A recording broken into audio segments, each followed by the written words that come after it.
ඔයාගේ අතේ හෝ ඇඟිලිවල හදිස්සියෙම හිරිවැටීමක් හෝ දැවිල්ලක් හෝ තුඩු වලින් අනිනවා වගේ හැඟීමක් දැනෙනවද? එහෙනම් මේක සාමාන්‍ය මහන්සියක් හෝ ලේ ගමනාගමනේ ප්‍රශ්නයක් කියලා අතාරින්න එපා.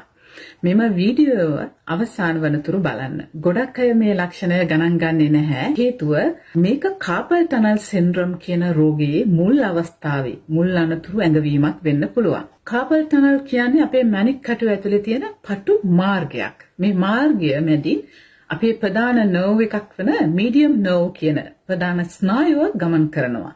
මේ ස්නායුව අපේ මහපට ඇඟිල්ල, දබර ඇඟිල්ල සහ මැදගිල්ල සහ වෙදගිල්ල කොටසකට මේ ස්නායුව සම්බන්ධ වෙනවා. මේ ස්නායුව අපට උදව් වෙනවා දැනීම සහ ක්‍රියාකාරීත්වය පාලනය කරගන්න.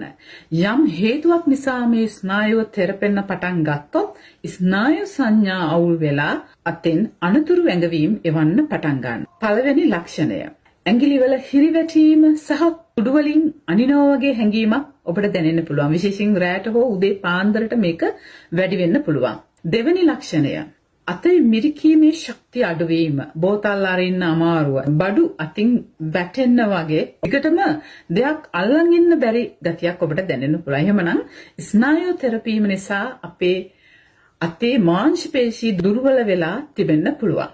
තුන්වෙනි ලක්ෂණය මැණික් කටුවේ සිට වැලමිට දක්වා ඉහළට යන වේදනාව.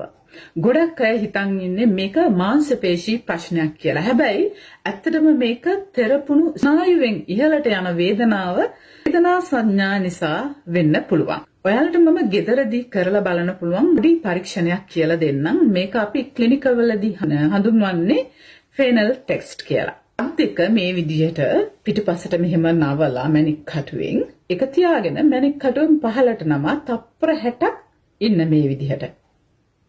ඉන්නකොට ඔබට හිරි වැටෙනවා, එහෙම නැත්නම් අයිනවා වගේ, එහෙම නැත්නම් යම් වේදනාවක් ඔබට දැනෙනවා නම් සහ දැවිල්ලක් වගේ දෙයක් ඔබට දැනෙනවා නම් ඔයාගේ ස්නායුව තෙරපෙමින් තිබෙන්න පුළුවන් මේ වෙනකොටත්.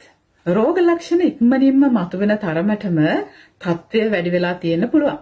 මුල් කාලේදීම හඳුනාගත්තොත් මේක එක්සර්සයිස්, ලයිෆ්ස්ටයිල් චේන්ජස් සහ ට්‍රීට්මන්ට් වලින් පාලනය කරගන්න පුළුවන් අපිට. මගේ ඊළඟ වීඩියෝවෙන් ස්නායු තෙරපීම අඩු කරගන්න පුළුවන් සරල එක්සර්සයිස් සහ ටිප්ස් ගැන කතා කරමු. මේ වගේ ලක්ෂණ තියෙන යාළුවන්ටත් මේ වීඩියෝ ෂෙයා කරන්න අමතක කරන්න එපා.